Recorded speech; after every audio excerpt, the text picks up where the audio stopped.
దీన్ని ఎందుకు అనకూడదు మీ రోజున మేము ఇదొక వ్యవస్థీకృత నేరమని? ఎందుకంటే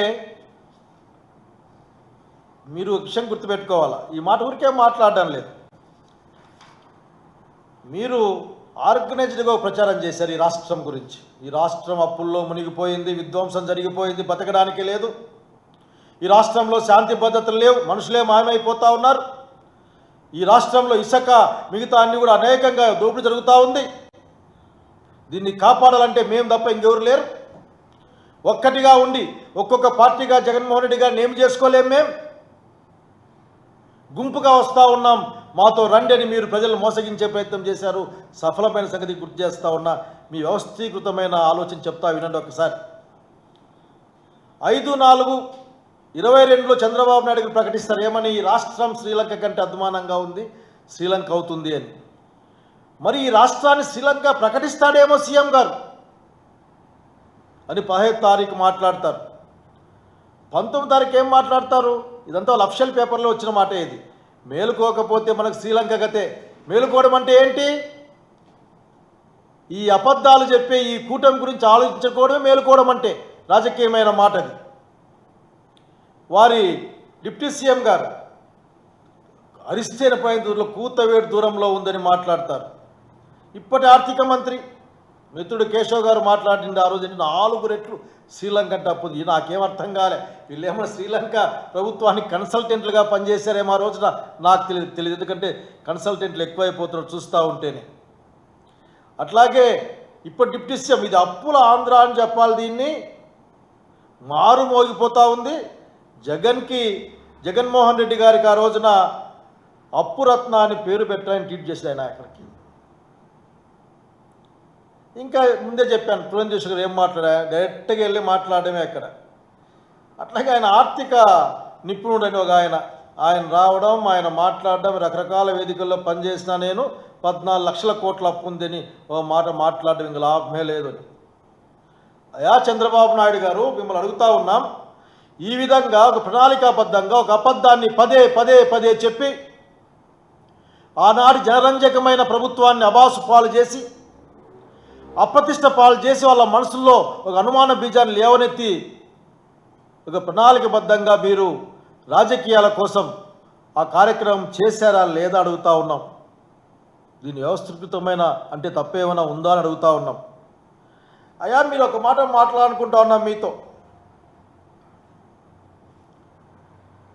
ఆ రోజున ఈ లెక్క ప్రకారం చూసినప్పుడే దాదాపు 6,46,531 లక్షల రూపాయలు అప్పు ఉంది ఇక్కడ. 1,000 రూపాయలు అప్పు ఉంది ఇక్కడ కోట్లల్లో. జగన్మోహన్ రెడ్డి గారు అప్పులు తెచ్చి మీరు చెప్పిన మాట ప్రకారమే ఒక లెక్క ఉంది మా దగ్గర. తిక్కేం లేదు, లెక్కే ఉంది మా దగ్గర. ఈ రోజున డైరెక్ట్గా జనం దగ్గరికి పంపించినవి దాదాపు దాదాపు అన్ని బెనిఫిట్లు లెక్కేస్తే 8 కోట్ల పైచిలుకు 8 కోట్ల పైచిలుకు లబ్ధిదారులు. ఒకే లబ్ధిదారుకి అనేకం వచ్చి ఉండొచ్చు, ఆఖరికి ఒకరికి 1, 2, 3 వచ్చే అవకాశం ఉంటుంది. 2,73,756.17 లక్షల కోట్లు.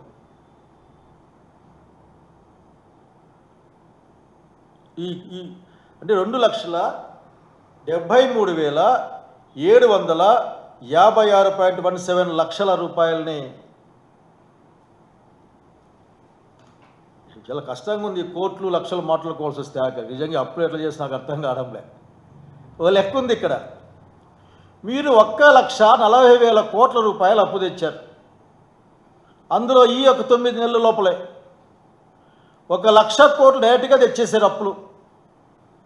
మన బడ్జెట్లో మాట్లాడిస్తే ఏం చెప్పారంటే, మీరు అసలుకి 0 అప్పులు మన దగ్గర తెచ్చుకునే శక్తి మాకు, అప్పులు ఇచ్చేవాళ్ళు లేరని చెప్పి కూడా బడ్జెట్లో ఖాళీని నింపుకోవడానికి కూడా, ఫిస్కల్ డెఫిసిట్ని నింపుకోవడానికి కూడా మేము అప్పులు తెచ్చుకుంటామని చెప్పిన సంగతి గుర్తు తెచ్చుకుంటూ మాట్లాడుతూ ఉన్నా. మీరు 1,00,000 కోట్ల పైగా అప్పు తెచ్చారు. ఎవరికి ఇచ్చారు? ఏ లబ్ధిదారునికి పంపించారు? ప్రజల లేక పెద్దవాళ్ళ? సమాధానం చెప్పాలి. ఈ రోజున మీరు సమాధానం చెప్పకుండా తప్పించుకుందాం అనుకుంటే లాభం లేదు. తప్పించుకునే అలవాటు మీకు ఫస్ట్ నుంచి ఉంది. మీరు చెప్పదలుచుకుంటే మాత్రమే చెప్తారు, మిగతా మిమ్మల్ని ఆలోచించుకోమంటారు, లేకపోతే వదిలేస్తారు. తక్కువ జ్ఞాపక శక్తి ఉంటుంది ప్రజలకు అని చెప్పి. ఇక్కడ ఇది గవర్నమెంట్ ఆన్సరే. ఇది అసెంబ్లీలో ఇవన్నీ ఖాళీ కనిపిస్తూ ఉన్నాయి మనకి. అన్ని ఖాళీలంటే అప్పుడు అప్పు చేయలేదు అర్థమా? కేవలం 12 జూన్ 2024 నుంచి అప్పులు జరిగాయని చెప్పాలనుకుంటున్నారా? ఈ ఖాళీలన్నింటిలో కూడా అప్పులు ఉంటాయి. ఇది డిస్కామ్లు వాళ్ళు చేసిన అప్పులు అవన్నీ కూడా. డిస్కామ్స్, ట్రాన్స్కో, జెన్కో వాళ్ళు చేసిన పబ్లిక్ అండర్టేకింగ్ అప్పులు అవి. దాదాపు 58,000 కోట్లకు మీరు లెక్క చెప్పకుండా ఉన్నారే, దాంట్లో వేయలేదే మీరు. అంటే అప్పులు ఎన్ని ఉన్నాయో చెప్పడంలో కూడా, ఎందుకంటే దాంట్లో మీరు 5 సంవత్సరాల పరిపాలన దాంట్లో ఉంది. 5 సంవత్సరాల పరిపాలనప్పుడు 5 సంవత్సరాల పరిపాలన లెక్కలు దీంట్లోకి రావాలా. అట్లాగే ప్రభుత్వాలు మే జూన్లో మారుతాయి, మరి మే వరకు ఉన్న అప్పుడు కూడా దీంట్లో లెక్కలేకి రావాలా.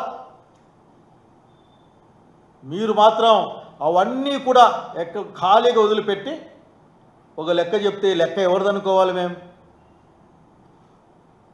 కాబట్టి ప్రజలకు అర్థమయ్యే విధంగా చెప్పండి. మీరు చేసిన ఆర్థిక అరాచకమేందో,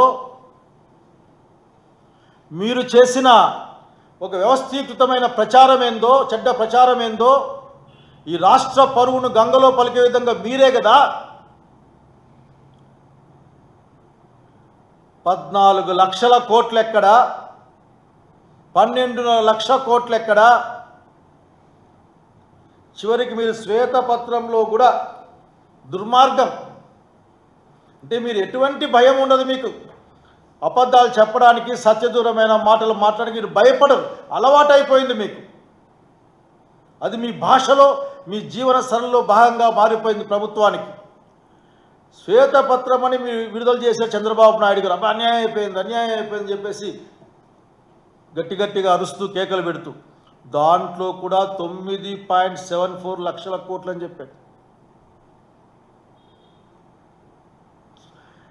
కానీ ఈరోజు ఏమో 6 లక్షల కోట్ల చిల్లర ఉందని చెప్తా ఉన్నాడు. 6 లక్షల కోట్ల 46,000 అని చెప్తా ఉన్నాడు. ఎట్లా? మీరు ఎవరిని మోసం చేద్దాం అనుకుంటా ఉన్నారు? అంటే ఆ రోజు అధికారం వచ్చిన కొత్తలో 9.74 అని చెప్పేసి వదిలేద్దాం అనుకున్నారు మీరు. ఎందుకంటే 14, 12, 11 అని చెప్పిన రకరకాల క్లిప్పింగ్స్ ఉన్నాయి. ఈ దేశమంతా మాట్లాడారు, మీ రాష్ట్రం అంతా మాట్లాడారు మీరు. మరి ఇప్పుడేమో 6 లక్షల చిల్లర అంటా ఉన్నారు. ఆ 6 లక్షల్లో కూడా గవర్నమెంట్ రాకముందు, జగన్మోహన్ రెడ్డి గారి ప్రభుత్వం రాకముందు ఈ రాష్ట్ర ప్రభుత్వం అప్పులు, గ్యారెంటీలు అన్నీ కలిపితే 3,06,951 కోట్లు. లెక్కలు తీసేసుకోండి. ఫైనాన్స్ మినిస్టర్ గారు, సీఎం గారు 6,46,531లో 3,06,951 తీసేసుకోండి. మీరు తీసేస్తే మళ్ళొక 3 చిల్లర మిగులుతుంది. ఇది మీ లెక్కలే, మేమేసినవి కావు. మీ ముద్రలతో, సంతకాలతో వచ్చిన పేపర్లో లెక్కలే మేము మాట్లాడుతూ ఉన్నాం. మరి ఏం చెప్పాలి మళ్ళీ మీరు? బయటకు వచ్చి ఏం మాట్లాడతారు మీరు? ఇప్పుడు కూడా మీకు ఆత్రం కూడా కనీసం మీకు మీ మనస్సాక్షి మిమ్మల్ని ఎట్లా ఒప్పుకుంటుంది? మీకు మీ అంతరాత్మ మిమ్మల్ని అడగదా? మిమ్మల్ని మీ అధికారం వచ్చిన తొలినాళ్ళ నుంచి కూడా మీ అంతరాత్మ అడిగి ఉండాలి మిమ్మల్ని. అది అడుగుతుందో లేదో, లేకపోతే అడగకుండా చేశారు నాకు తెలియదు. కానీ ఈ రోజున జగన్మోహన్ రెడ్డి గారు చేసిన అప్పు 3 లక్షలు 4 లక్షల మధ్యల కంటే ఎక్కువ లేదే. అందులో దాదాపు 2,73,000 డైరెక్ట్గా జనానికి ఇచ్చిన డబ్బులు. అవి వివిధ పథకాల రూపేణా డైరెక్ట్గా జనానికి ఇచ్చిన డబ్బులు. ఇంకెంత ఉంది దాంట్లో? ఏదో 1,90,000